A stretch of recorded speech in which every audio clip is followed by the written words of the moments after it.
The autumn winds howled across the fjord, carrying the scent of salt and blood as raiders returned to Vestfold.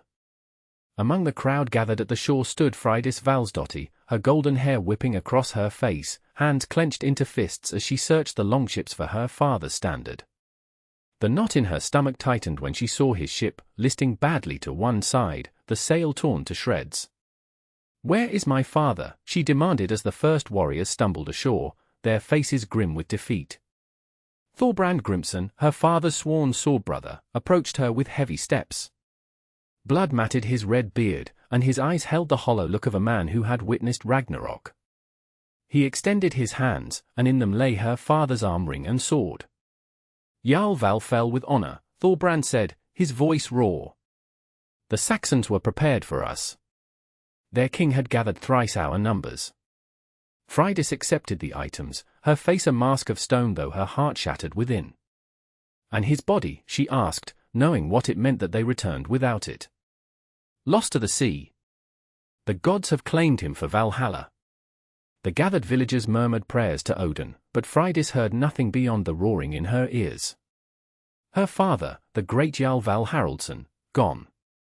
And with him, the protection of their settlement. "The Council of Elders will meet at first light," Thorbrand continued. "Until then, the people look to you as Val's only child." Freydis clutched the sword. Its weight felt wrong in her hands, not because she couldn't wield it, but because she had sworn never to take a life after watching her mother die in a raid years before. A vow her father had reluctantly respected, even as he trained her in statecraft instead of swordcraft. "My father's hall is open to all who fought beside him," she announced, her voice carrying across the crowd.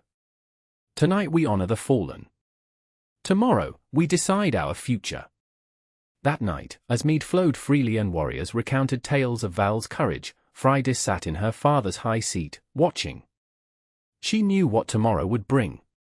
Without a male heir, her people would expect her to marry, to bring a strong warrior into leadership. Most likely Thorbrand himself, who had long sought her hand. "The gods have cursed our family," she whispered to herself, fingers tracing the runes carved into her father's armband. "First mother, now father. Those who lead Vestfold are doomed to die by the sword." By dawn, Freydis had not slept. Instead, she had reached a decision that went against everything her people believed.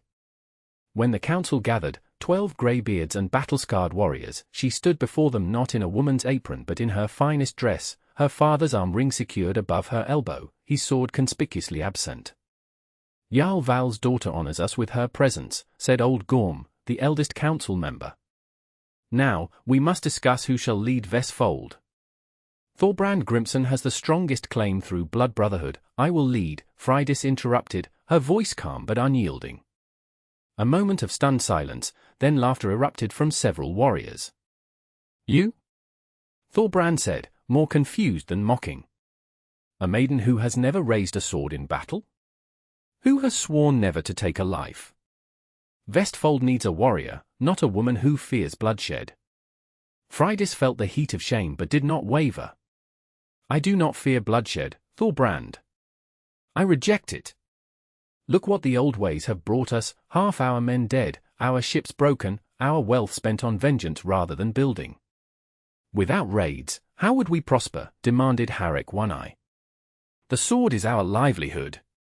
"And our death," Freydis countered. "My father died as did his father before him, leaving widows and fatherless children. I propose another path." "What path can there be without the sword?" Thorbrand asked, genuinely curious despite his opposition. Freydis took a deep breath. "Trade. Settlements. Alliances with the very people we have been raiding. The Saxons, the Franks, they have wealth beyond measure, and they would rather trade for our furs, amber, and crafts than face our axes." The council erupted in outrage. Words like cowardice and dishonor filled the air until Gorm raised his gnarled hand for silence. "This is madness, girl. Your grief has addled your mind." "Perhaps," Freydis admitted, "but consider this, while our men raid southern shores, the Danes and Svir encroach on our territories from the east. We lose warriors with each raid, weakening our defenses here. I propose we build instead of destroy. Thorbrand stood, his massive frame towering over the seated council. Freydis speaks from a woman's heart, not a warrior's mind. I respected your father, but this proves you cannot lead. I challenge your claim. Let the thing decide tomorrow. Very well, Freydis agreed, surprising them. Let all free people gather for the thing. But know this, I will not cede leadership to any man who seeks to continue the old ways that brought my father to an early grave. The thing assembled the next day, and not just the council, but every free man and woman of Vestfold. They gathered around the ancient stone circle, where matters of justice and governance had been decided since time immemorial. Thorbrand spoke first, his voice carrying across the crowd. Freydis Valsdottir claims leadership by birthright, but she rejects our ways. She would have us become merchants instead of warriors, bowing to the very Saxons who slaughtered her father. I say this is an insult to his memory and to Odin All-Father. Murmurs of agreement rippled through the crowd, particularly among the young warriors eager for glory and revenge. When Freydis stepped forward, she carried no weapon. Instead, she held out her hands, empty and open to the crowd. My father died with this in his hand, she said, gesturing toward the sword that now hung at Thorbrand's side, the sword she had given him that morning as a gesture of respect. Did it save him? Did it bring prosperity to our people? I have counted our losses, 37 men will never return. 17 children now grow without fathers. 9 women are widows. And for what? A handful of silver and the honor of dying with steel in hand. She moved slowly around the circle, meeting the eyes of her people. I propose a different path. Not from fear, but from wisdom. The same wisdom that led Odin to sacrifice himself for knowledge. She stopped before the oldest woman in the village, Aslaug the Weaver. Tell them, grandmother, how many Jarls of Vestfold have died in battle in your lifetime? The ancient woman's voice quavered, 7. Each younger than the last. 7 leaders in one lifetime, Freydis repeated. While settlements like Hedeby and Birka grow wealthy through trade, we grow poorer with each raid. I say we build ships not for war, but for commerce. We establish winter settlements in Saxon lands with their permission, not by force. We become the bridge between worlds. And when the Danes attack us, challenged a voice from the crowd. Will you ask them nicely to leave? I will defend our home, Freydis replied firmly. But there is a difference between defense and aggression. I will build walls, train shields, and forge alliances that make others think twice before attacking us. Thorbrand shook his head. Pretty words from one who has never faced a shield wall. The thing must decide, will Vestfold follow a woman who refuses to even carry her father's sword, or a proven warrior? The debate raged until sunset, with voices raised for both sides. In the end, the thing was divided, with elders favoring caution and warriors craving vengeance. It seemed there would be no resolution until Gorm, the eldest councillor, raised his staff. There is only one way to settle this. The gods must decide. Freydis Valsdottir and Thorbrand Grimson will each lead a venture, Thorbrand a raid against the Saxons to avenge our Jarl, Freydis her mission of trade. When winter ends, we shall see which brings greater prosperity to Vestfold. It was not the outcome Freydis had wanted, but it was better than outright rejection. I accept, she said, then turned to Thorbrand. Do you? The warrior nodded grimly. By first Thor, we shall see whose path the gods favor. Winter in Vestfold was brutal.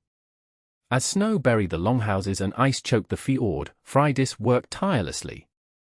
She gathered the women, the old men, and the few warriors who believed in her vision.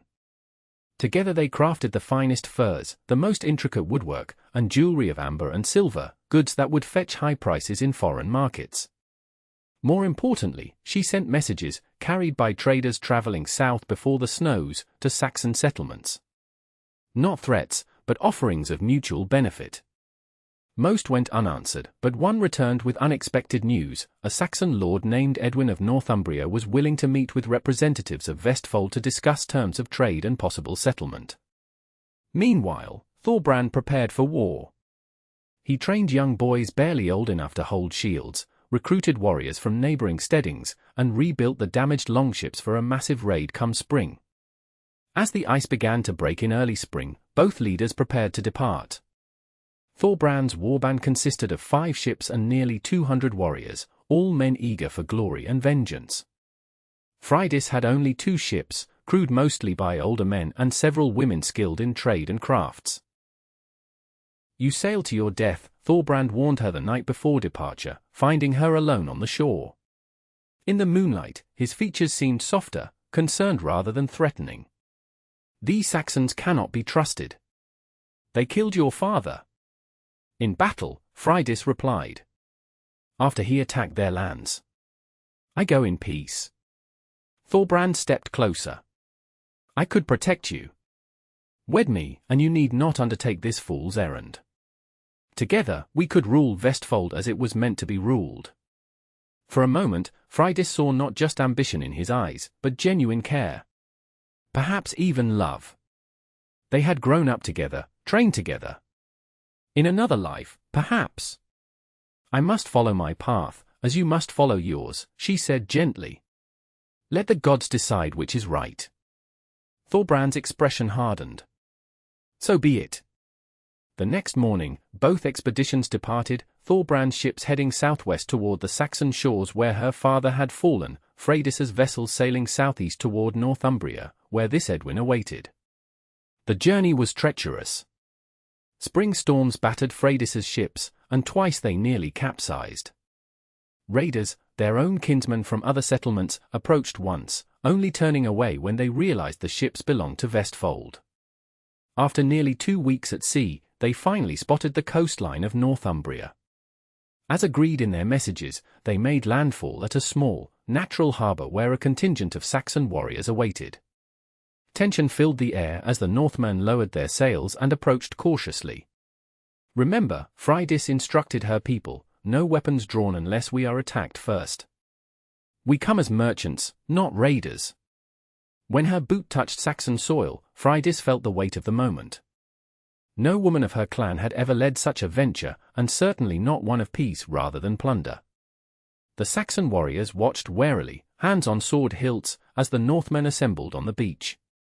A lone rider approached from the tree line, distinguished by his fine cloak and the gold circlet upon his brow.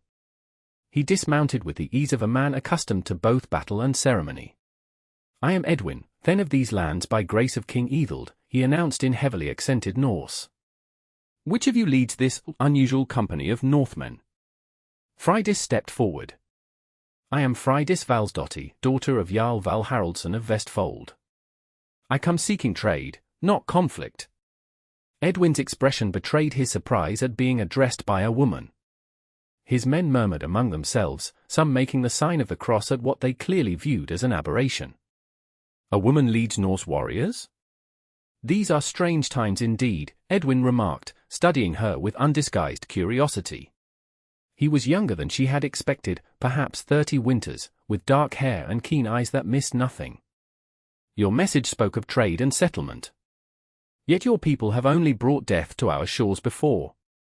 "Which is why I come offering change," Freydis replied. "Show me a people who have never made war, and I will show you a people who no longer exist. What matters is not our past but the future we choose to build." Something in her words seemed to resonate with the Saxon lord. After a moment's consideration, he gestured toward the inland path. "You and 3 of your people may accompany me to my hall.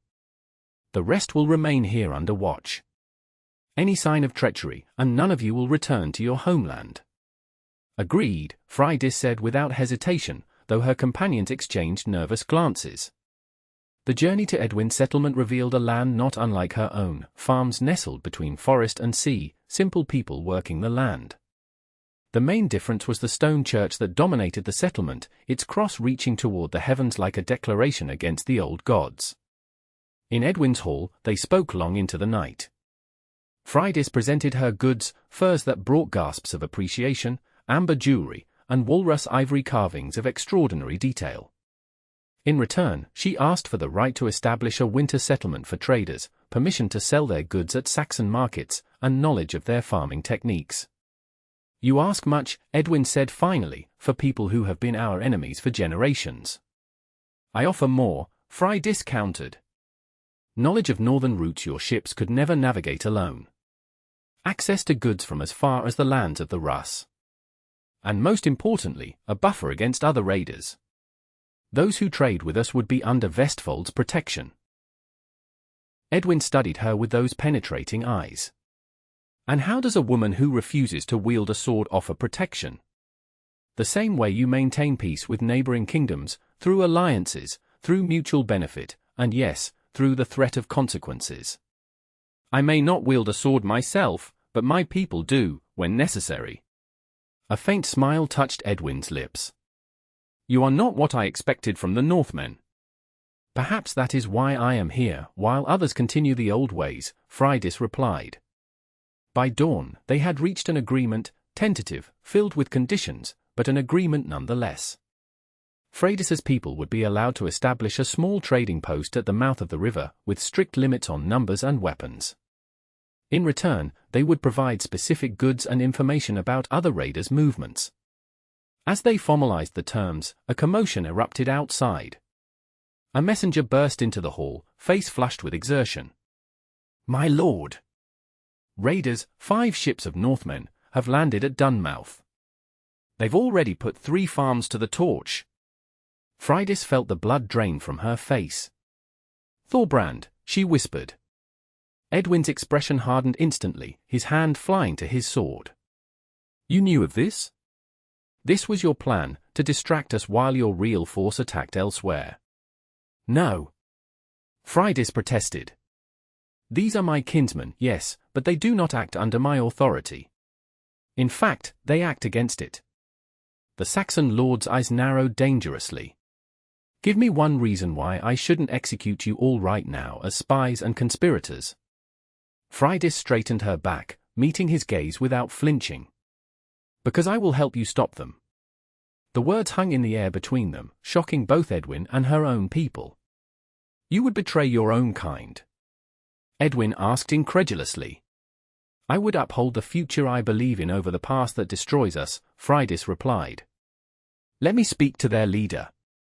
If I cannot turn them away peacefully, then at least I can provide you with knowledge of their tactics. It was a desperate gamble, one that could end with her being viewed as a traitor by her own people. But Freydis saw no alternative. If Thorbrand's raid succeeded, any chance of peace would be shattered. After tense deliberation, Edwin agreed. Though he took precautions, Freydis's companions would remain as hostages, and she would be accompanied by a substantial Saxon force. They rode hard for Dunmouth, arriving to find smoke rising from the coastal settlement. Thorbrand's warriors had already secured the small harbour and were loading plunder into their ships. The Saxon forces with Freydis took position in the surrounding forests, hidden but ready. Let me approach alone, Freydis insisted. If they see your forces first, there will be no chance for words. Edwin reluctantly agreed, though he made it clear that his archers would provide cover. If this is a trap, you will be the first to die, he warned. Fair enough, she replied. Walking across the open ground toward her kinsman felt like the longest journey of her life. When the first warriors spotted her, confusion spread through their ranks. Finally, Thorbrand himself emerged from among the raiders, his expression cycling from shock to suspicion. Freydis? What madness is this? Why are you here? He demanded as she approached. I could ask the same of you, she replied calmly, though her heart raced. These lands are under the protection of Then Edwin, with whom I have just negotiated a trade agreement. An agreement your actions are now threatening. Thorbrand spat on the ground. Trade? While you played merchant, we have avenged your father. 3 ships of plunder will return to Vestfold, proof that my way is the true Norse way. And how many men have you lost? Freydis asked, looking past him to the bodies she could see on the shore. A shadow crossed Thorbrand's face. 17. They feast in Valhalla now. 17 more widows. 17 more fatherless children. And for what? A few trinkets and grain stores that could have been purchased peacefully. She stepped closer. The Saxons have surrounded this beach, Thorbrand. Archers in the trees, mounted warriors ready to charge. You may take 3 ships of plunder, but how many will live to enjoy it? Uncertainty flickered in the warrior's eyes as he scanned the tree line. You brought them here? Against your own people. I am trying to save our people, from others and from themselves. Freydis took another step closer, lowering her voice. There is another way. Load your ships with your dead and wounded. Leave the plunder. I have negotiated rights for winter settlement and trade, worth 10 times what you've taken here. Thorbrand laughed bitterly. You expect me to retreat? To show weakness. I expect you to show wisdom, Freydis countered. What would truly honor your fallen warriors more, dying to the last man for a principle, or returning home to help build something that will last beyond our lifetimes?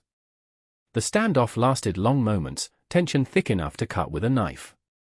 Finally, Thorbrand asked, these Saxons, they would truly let us leave after what we've done here? If you take only your dead and wounded? Nothing else? And if you vow never to raid these shores again? The conflict in Thorbrand's eyes was plain to see, the warrior's pride warring with the leader's pragmatism. Finally, he gave a curt nod. I will consult with my captains. The discussion among the Norse leaders was heated, with many wanting to fight to the death as honor demanded. But in the end, practicality won out. They would retreat, this time. As the raiders prepared to depart, Thorbrand approached Freydis one last time. This isn't finished. When we return to Vestfold, the thing will judge your treachery. It will judge our results, Freydis corrected him. And I will see you there. After the Norse ships had departed, Edwin emerged from the tree line, genuine amazement on his face. I did not believe you would succeed, he admitted. No blood was spilled this day when all expected a massacre. This is only the beginning, Freydis warned. Others will come after them. But not today, Edwin replied. And perhaps, if your vision bears fruit, not tomorrow either. The remainder of the spring passed in a flurry of activity. True to his word, Edwin permitted the establishment of a small Norse trading post, though under careful supervision. Freydis worked tirelessly, establishing connections with local merchants, learning about Saxon customs and Christianity, and teaching interested Saxons about Norse crafts and navigation techniques. Most surprisingly, she found an unexpected ally in Edwin himself. The Saxon lord frequently visited the Norse settlement, ostensibly to ensure the terms were being followed, but increasingly to engage Freydis in conversation. Despite their different backgrounds, they discovered shared values, a desire for stability, a vision beyond mere survival, and a willingness to challenge traditions when necessary. Your Christ and our Odin are not so different, Freydis observed one evening as they walked along the shore. Both sacrificed themselves for knowledge, both value wisdom over brute strength. Edwin smiled at the comparison. My priests would be horrified to hear you say so. But perhaps there is truth in it. Both our peoples seek meaning beyond this life. And yet we waste so much of this life fighting over whose meaning is correct, Freydis replied. By early summer, the first fruits of their arrangement became evident. Saxon grain and textiles flowed north in exchange for Norse furs and crafts. Word spread of the unusual arrangement, bringing curious merchants from other regions. The trading post grew, and with it, understanding between two peoples who had known only enmity. But summer's end meant Freydis must return to Vestfold to face the thing's judgment. The night before her departure, Edwin sought her out as she supervised the loading of her ships. You have accomplished much in a short time, he said, watching her people work. More than I believed possible. It is only a beginning, Freydis replied.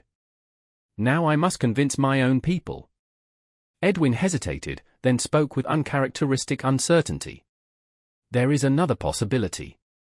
You could stay. Your people respect you, they would follow your lead if you established permanent settlement here. Freydis looked at him sharply, searching his face. And why would you suggest such a thing, then Edwin? The Saxon lord met her gaze directly. Because I have come to respect your vision. And perhaps, to respect more than that. The implication hung between them, neither quite willing to name it aloud. Against all reason, against the history of their peoples, something had grown between them during these months, a connection neither had sought but both now felt. "I must return," Freydis said finally. "If I stay, I abandon my responsibility to my people. They must choose this new path willingly, or it means nothing." Edwin nodded, disappointment visible despite his attempt to hide it. "Then I shall pray to my God for your success.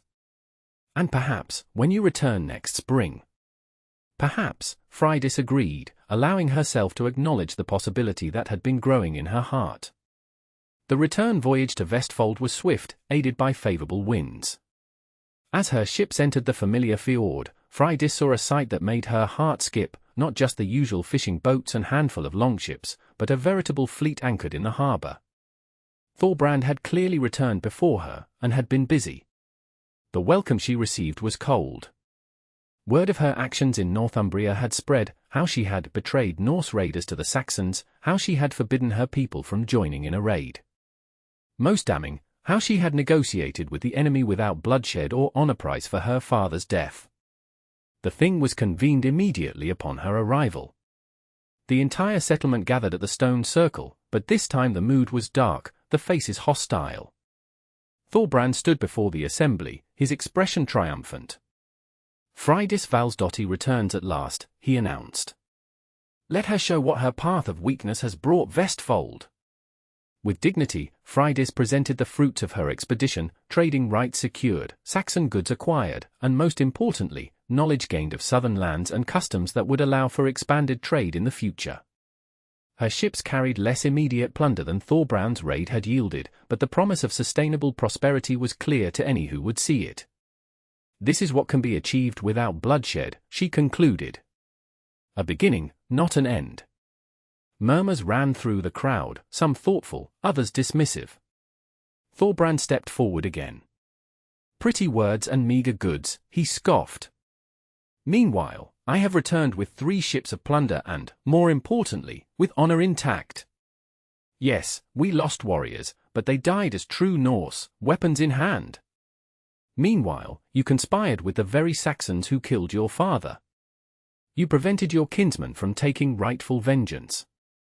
By any measure, your actions constitute treason against your own blood." The accusation struck like a physical blow. Treason was among the gravest charges in Norse society, punishable by outlawry or death. "I prevented a massacre of both Saxons and our own people," Freydis countered. Thorbrand's raiders were surrounded, outnumbered. Had they fought, none would have returned. "So you claim," Thorbrand retorted. "Yet how convenient that your new Saxon friends benefited from your warning." The debate raged through the day and into evening, with supporters on both sides growing increasingly heated. Freydis saw the division in her people, the older ones, the mothers, the craftsmen tended to support her vision, while young warriors and those who profited most from raiding back Thorbrand. Finally, Gorm the Elder raised his staff for silence. "The gods must decide this matter. I propose a trial by ordeal." Freydis's heart sank. A trial by ordeal typically involved combat or some dangerous test, precisely what she had sought to move her people away from. "What ordeal do you propose?" Thorbrand asked eagerly, hand already moving to his sword hilt. "Not combat," Gorm clarified, seeing the warrior's anticipation. "Freydis has made clear she will not take up the sword. Instead, I propose the winter ordeal. Thorbrand will lead those who wish to follow the old ways on raids when winter ends. Freydis will lead those who wish to follow her path of trade. When the leaves return to the trees, we shall see which group has prospered more, both in wealth and in lives preserved." It was not ideal, but it was fair. Freydis nodded her acceptance. "I agree to these terms." Thorbrand hesitated only briefly. "As do I. But know this, those who follow the woman's path will receive no protection from my warriors. When raiders come from the east, as they surely will, you will face them alone." "So be it," Freydis declared. "Let each person choose freely which path they will follow." The division of Vestfold was painful. Families split, with husbands often following Thorbrand while wives and children remained with Freydis. Of the 500 souls in the settlement, nearly 300 chose the warrior's path, leaving Freydis with the elderly, most women, and only a handful of fighting men. Winter closed in, harsh and unforgiving. While Thorbrand's followers prepared for spring raids, sharpening weapons and repairing ships, Freydis's people worked on crafts, improved farming techniques learned from the Saxons, and constructed new buildings designed for more efficient living. The first test came not from without, but from within.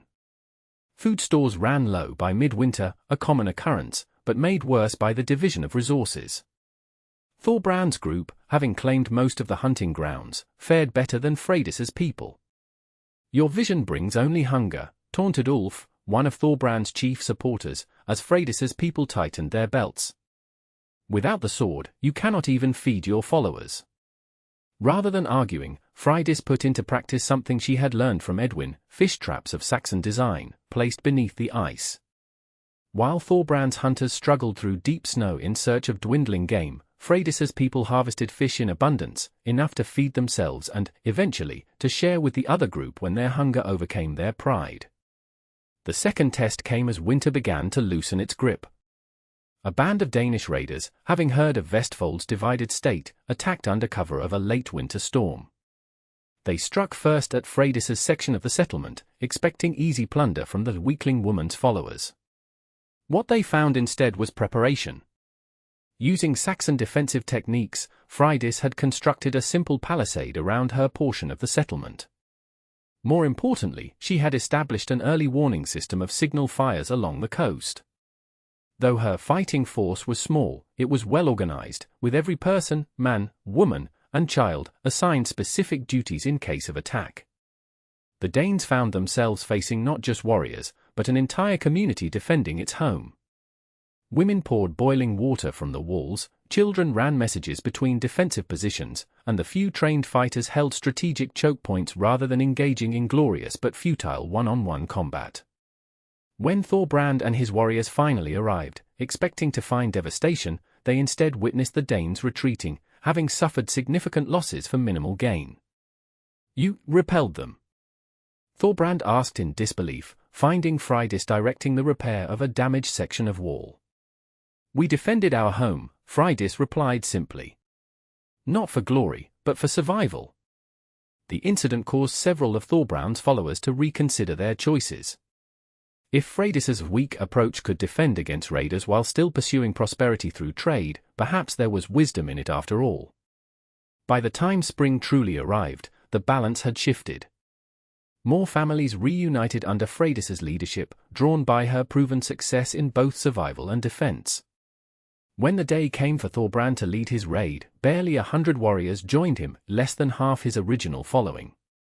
As his ships departed, Freydis prepared her own expedition, 3 vessels bound for Northumbria, laden with trade goods and carrying not just merchants but families planning to establish seasonal settlements under Edwin's protection.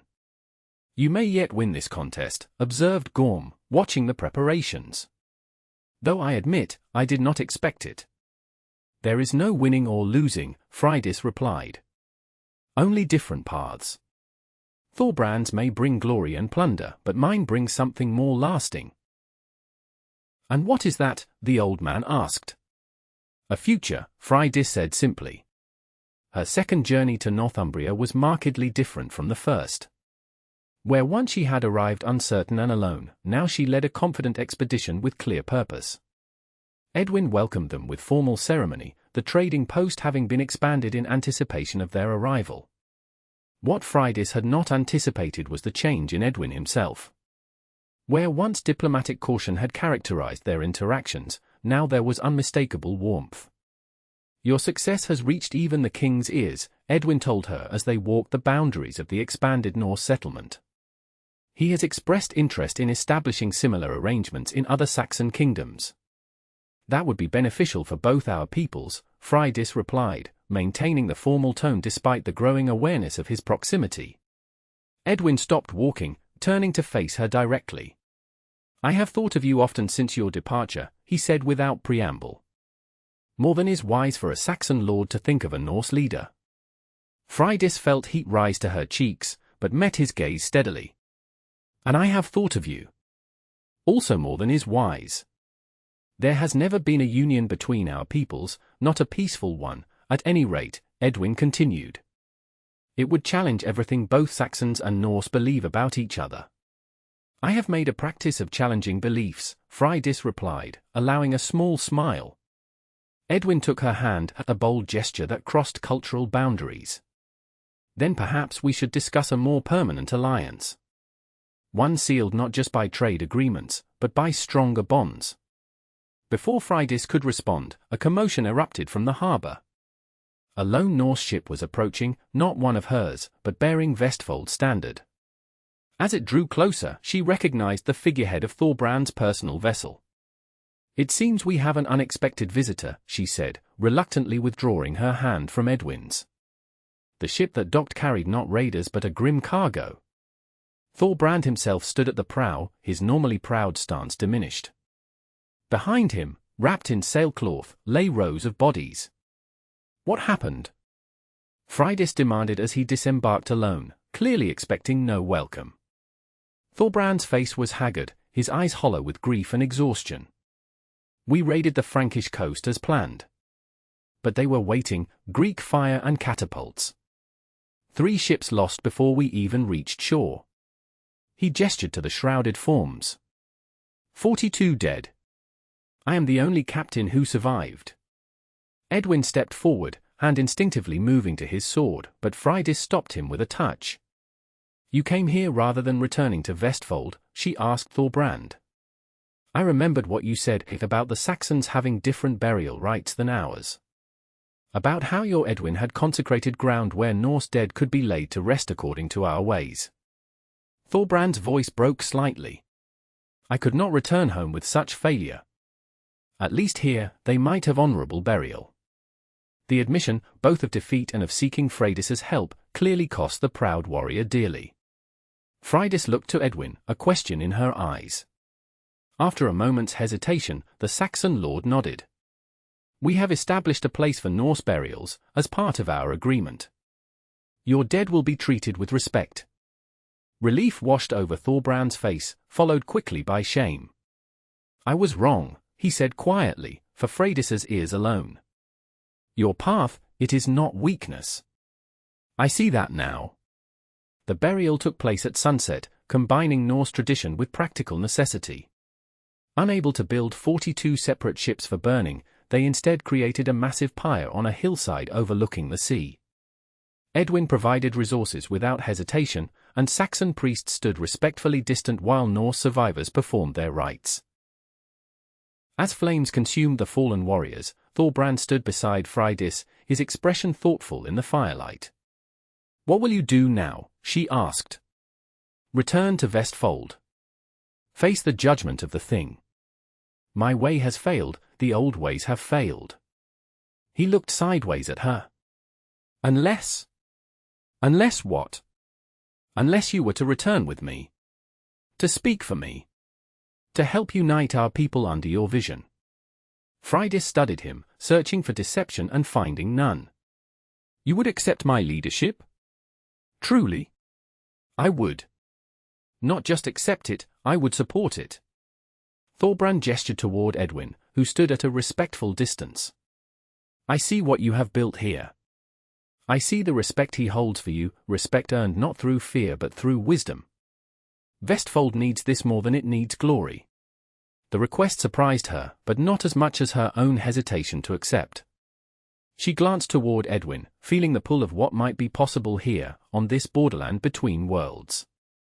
I must speak with the Saxon lord, she told Thorbrand. Await me at your ship. Edwin listened silently as Freydis explained the situation. The opportunity to unite Vestfold under peaceful leadership, to transform a raiding culture into one of settlement and trade, it was everything she had worked toward. You must go, Edwin said when she finished, though his eyes said otherwise. Your people need you. And if I wish to stay?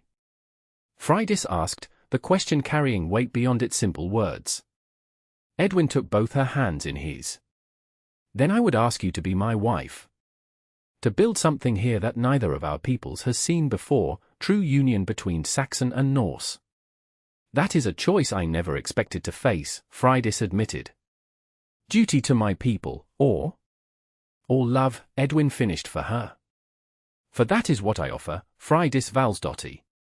Not just alliance, but love. The word hung between them, at once terrifying and exhilarating. Freydis had never expected to find love with their enemy, yet here it stood before her, as real as the ground beneath her feet. I must fulfill my duty to Vestfold, she said finally. But perhaps duty and love need not be separate paths. Under a canopy of stars, they formed a plan, audacious, unprecedented, but filled with possibility.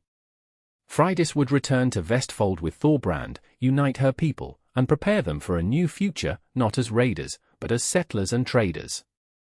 Edwin would seek his king's blessing for a formal alliance, sealed by marriage between a Saxon lord and a Norse leader.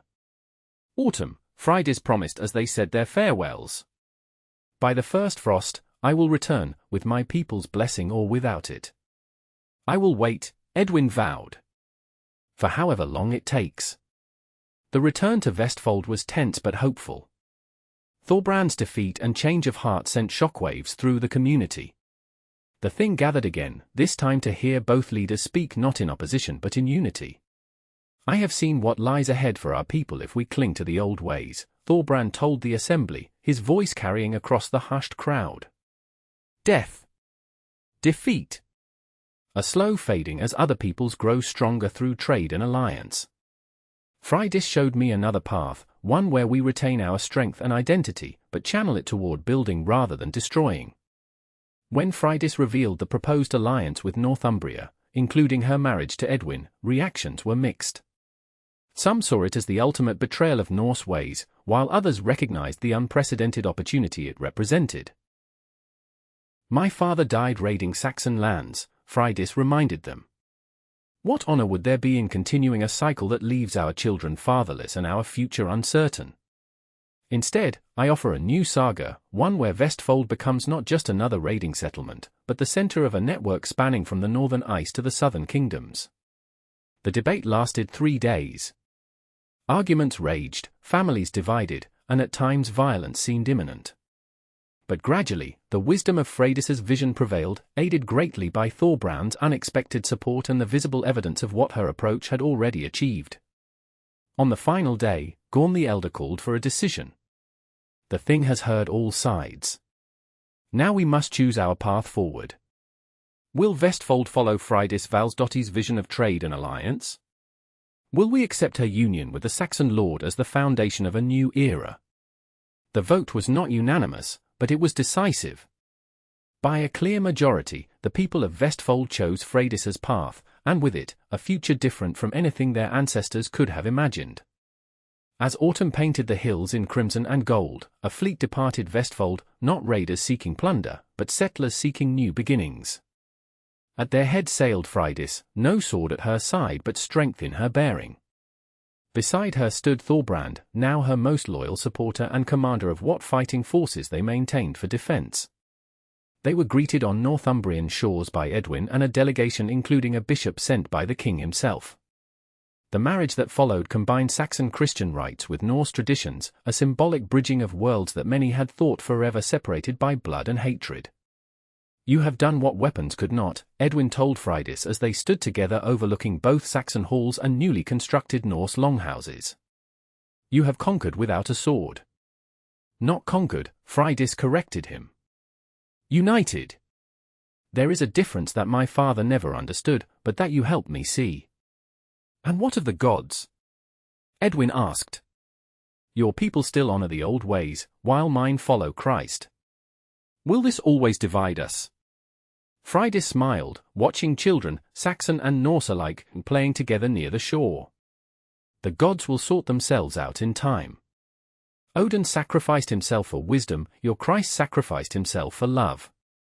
Perhaps they are just different faces of the same truth.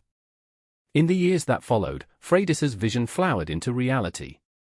The settlement grew into a thriving center of trade, with Norse ships carrying goods as far east as the lands of the Rus and as far south as the Mediterranean. Saxon and Norse culture blended in ways neither had anticipated, in craft, in food, in celebration, and eventually in blood as families intermarried. Thorbrand, once the embodiment of the old warrior ways, found new purpose as commander of a defensive force that protected trade routes rather than raiding them. Under his guidance, young men channeled their desire for glory into exploration and seamanship rather than warfare. And at the center of it all stood Freydis and Edwin, living proof that enemies could become not just allies but family. Their children grew up speaking both languages, honoring both cultures, and embodying a future where differences strengthened rather than divided. "You were right," Thorbrand told Freydis years later, as they watched ships from a dozen different lands unload cargo at their docks. "Your father's sword brought him only death. Your refusal to use it has built something that will outlast us all." Freydis looked out over the thriving settlement, neither fully Norse nor fully Saxon, but something new and vital. "It was never about rejecting strength," she said. "Only about redefining it.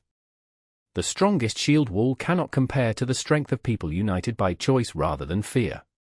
In the sagas that would be told in later generations, Freydis Valsdottir would be remembered not as the woman who refused the sword, but as the queen who built an empire without one, proving that the greatest conquests come not through force of arms, but through courage to imagine a different way.